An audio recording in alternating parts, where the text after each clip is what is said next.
Stage 2 of the 90th anniversary edition of Paris-Nice would see the riders leave Bazainville, southeast of Paris, and head towards Fontainebleau, first time that the race would finish there since the 1960s. 163.7 kilometres, with the parcours perfect if the wind was blowing strongly. A fairly flat day and a late intermediate sprint with 6, 4 and 2 bonus seconds available before the 10, 6 and 4 on the line, and more importantly, the stage win. The wind wasn't howling, but it was blowing in the right direction, and even just a little bit of a breeze was enough to allow Bora Hansgrohe to split things briefly with 70.5 kilometres to go. Things would come back together though, and a lone man up the road, Jonas Gregor, would be allowed to take the 2 King of the Mountains prizes and put himself into the polka dot jersey. Behind the atmosphere, the mood was nervous all day long. Certainly after the first split had occurred, and that meant that the breakaway, the lone man, would be brought back with 54 kilometres still to go. His job done in terms of a podium appearance and that polka dot jersey, but behind the nerves would continue, and they would fray, because Pierre Latour would go down, not in the crosswinds, but in a nervy moment through a town. The Frenchman would be helped by a few teammates bringing him back, and then the wind speed would eventually start to increase. That wouldn't last long though, and all the real action came as Tim Wellens came to the front, passed on a message, and UAE Emirates would be going for more bonus seconds. Tadej Pogačar going this time on a flat intermediate sprint and proving that he can do just about everything brilliantly.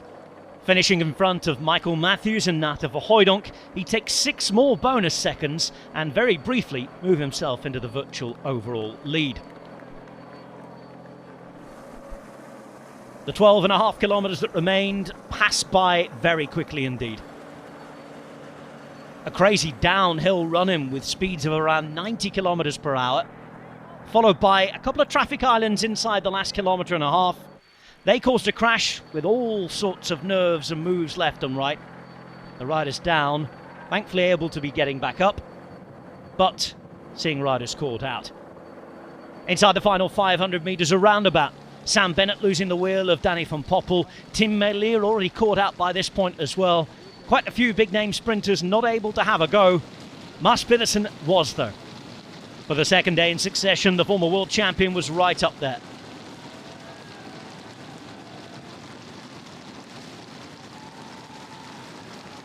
He came through the middle and just ahead of Olaf Koy managed to win stage 2 of Paris-Nice. The stage win will also be enough to see him take the lead. The first Danish rider to lead this race for 53 years. Ole Ritter, the only other Danish leader of Paris-Nice, back in 1970. Good placings for the likes of Magnus Kort, Lionel Tamigno, Michael Matthews and company as well.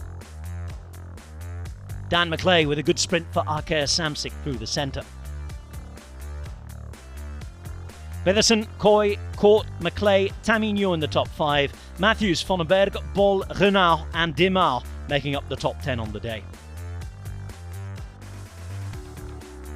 Yellow jersey on the back of Mats Pedersen.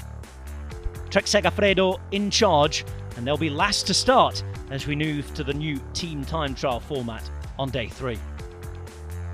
The GC with a 2-second gap, and the team time trial starting and finishing in Dampierre-en-Burly. 32.2 kilometres the distance, 1 time check on the way, but the novelty in that the first rider to cross the line sees his time taken and given in the general classification. So will it cause any changes? Will we see any new tactical approaches? We'll wait to find out, and if you'd like to watch the race, you'll be able to do so on GCN+.